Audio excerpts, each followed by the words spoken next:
back to the US. So I'm not Sara, but we are co-presenting this. And my name is Inga Winkler, and I'm presenting on behalf of the group, together with Inga Winkler, Katharina Schneiderman, Santana Murphy, and Sara Baumann, who many of you probably know. So I think, as we have seen also right now, there is a lot of scholarship, a lot of advocacy around culture and menstruation. But within that, culture is almost exclusively portrayed as oppressive, as a limitation, as a restriction, usually as something negative. And in particular, when we look at the context of Nepal, Sara, I remember the first time I saw your slides with the chowpatty huts. I mean, when you Google menstruation and Nepal, that's the only images you get. I mean, you only get to think about and to look at chowpatty. So arguably, there's a very, I would say, outsized and very sensationalized attention to how culture is constructed and what it is associated with. And what that leaves missing is any room for exploration with the nuances, with the complexities of menstrual practices beyond this idea of harmful practices in need of an intervention. And then in line with that, what we see, I mean, when we think about how to address those challenges, what we see is a very truncated understanding of agency. Agency is then always constructed as resistance. It's always constructed as needing to change something. And it's very much linked to this liberal understanding of agency in a Western context, and linked to needing to change those harmful practices. And that does not leave room for really engaging and deciding on how to engage with those menstrual practices. So what our study does, we turn our gaze to the US, in particular to the Nepali diaspora in the US. And we've been doing interviews with women in the Nepali diaspora, because we think that the diaspora is a very interesting context for looking at meaning making, for looking at how women continue to engage with those practices. So what we have found so far is that there really is a duality of partly relinquishing those menstrual practices and partly retaining those.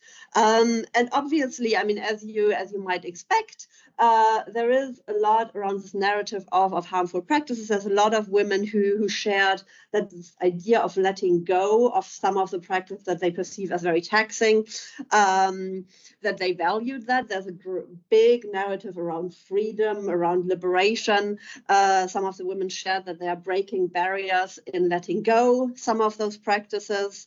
And they were clearly resisting some of those ideas of impurity. They considered those practices harmful and discriminatory, but that is only part of the story. On the other hand, there were a lot of experiences of women who also said that, in particular, the religious part of those practices, that they do want to hold on to those, that they do want to hold on the things that they see as good, that they see as positive.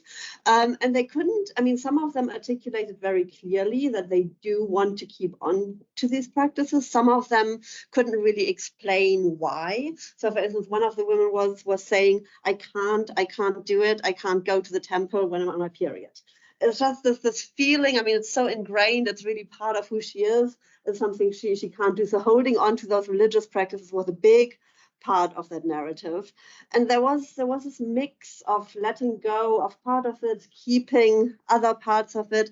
One of the women was referring to this little piece of Nepal that she has left in herself and wanted to hold on to that and also pass that on to her daughter. And when we asked about some of their motivations, why they want to hold on to it, I mean, being part of their identity, I mean, that was a big part of it. And we didn't see a clear binary, obviously. I mean, I presented it as a binary, but there wasn't a clear binary. There was this mix of holding on to some of it, letting go of some other practices, I won't really have time to go into that, but we also asked about kind of what happens when they go back to Nepal. To what extent does this cross-generational, cross-country context play a role? And what we saw is that there was a lot of navigation and not of negotiation of menstrual practices. So many of the women shared that when they are in the US, they decide. When their family members come, when their mothers come, they decide, and their mom has to deal with the way she wants to handle it in her household in the US. But then when they go back to Nepal, it might be the other way around. And then they say, well, they'll deal with menstrual practices the way that their parents want to, out of respect. And all this negotiation, we argue, is a sign of agency, is a very much more complex form of not only resisting, but also deciding on what is important to them in a given context in terms of respecting their family members.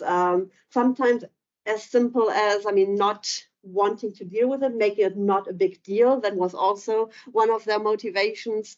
So what we find is that there is a lot that is in flux, that's constantly being negotiated, and that people and these women adjust their practices according to their values and priorities across different cultural contexts, across their religious identities, their community, and that there's a lot of active negotiation and wrestling with these practices where women really demonstrate their agency. Thank you.